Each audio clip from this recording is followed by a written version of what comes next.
स्पर्धा इतकी वाढलेली आहे, या स्पर्धेमध्ये सुद्धा देखील विद्यार्थी त्याच्यातून काय करतो, प्रेरणा घेतो, हे देखील या ठिकाणी आपण नमूद करायचं आहे.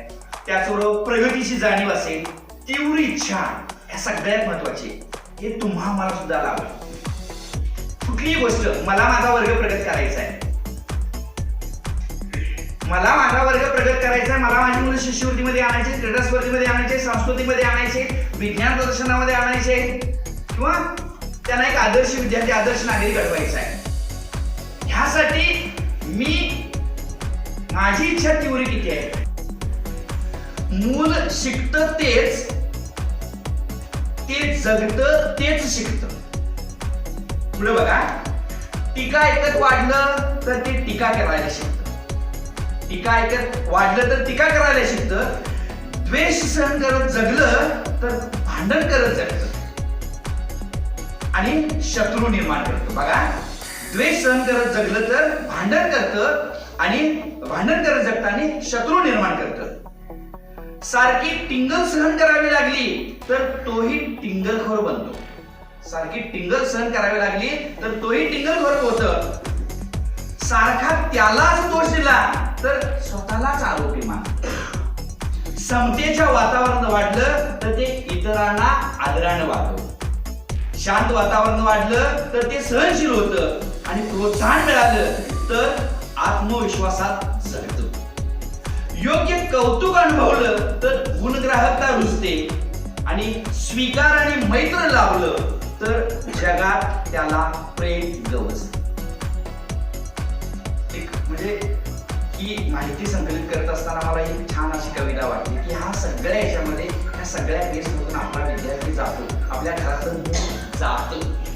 इथं असं एक आपण मुद्दा घेतला बघा की सारखा त्यालाच दोष दिला तर स्वतःलाच आरोपी मानतं. एका मुलगीचा सुंदर गायनाचा गळा असतो, मला गळा नाही, मला नरडा आहे. गळा आणि नरडामध्ये फरक आहे, म्हणजे मी म्हणजे विनोदान म्हणतो. तर एका मुलगीच्या अंगामध्ये गायन कला इतकी सुंदर असते, खूप छान असते. इतर वेळी म्हणजे पाहुणे आले की बघा आमची मुलगी किती छान गाणं म्हणते वगैरे, ती साई सांगत असते. भारत सरकारनं आपल्या सर्वांच्या मदतीसाठी हे प्लॅटफॉर्म आपल्याला उपलब्ध करून दिलेला आहे. त्यामुळे तुम्ही चांगल्या पद्धतीनं सगळ्यांनी हे प्लॅटफॉर्म वापरा आणि सगळ्यांची नोंद राज्य पातळीवर, देश पातळीवर दिसत आहे. अजून चांगली आपल्या बाकी क्षेत्रातील जास्तीत जास्त शिक्षकांनी हे प्लॅटफॉर्म वापरलं अशी नोंद होऊ दे.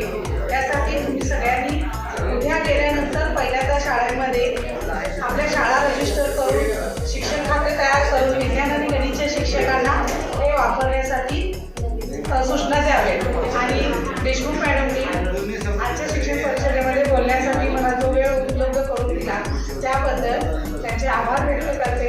तुम्ही सर्वांनी ऐकून घेतला त्याबद्दल तुमचेही सर्वांचे आभार. शांतिलाल गुप्ता फाउंडेशननं मूल्यवर्धन प्रशिक्षण आयोजित केलं होतं, त्रिकोण केलं होतं.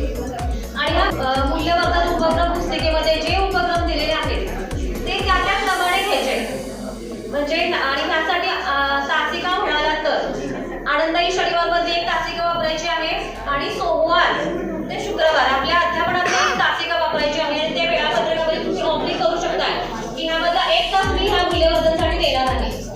असे 2 तासिका वापरून हे मूल्यवर्धन मधल्या ज्या काही उपक्रम कृती आहेत त्या विद्यार्थ्याच्याकडून आपण करून घ्यायच्या. मूल्यवर्धनचा महत्त्वाचा नियम की वर्ग नियमन. वर्गातील विद्यार्थ्यांसाठी विद्यार्थ्यांनी केलेले नियम म्हणजे वर्ग नियमाचं आपण म्हणतो. मग ते वर्ग नियम कसे असावे तर सर्वानुमते तयार केलेले असावे. त्यामध्ये आपण वाचा, राखा, करा अशा कृती नसतील तर त्या मूल्यवर्धन काय सांगतं की एखादी कृती म्हणजे वर्गात शांतता पाळा असं न म्हणता वर्गात शांतता पाळूया, म्हणजे ती कृती सगळ्यांनी करायची आहे. वर्गात स्वच्छता ठेवूया, एकमेकांच्या मतांचा आदर करूया, म्हणजे सर्वांनी तो करायचा आहे असं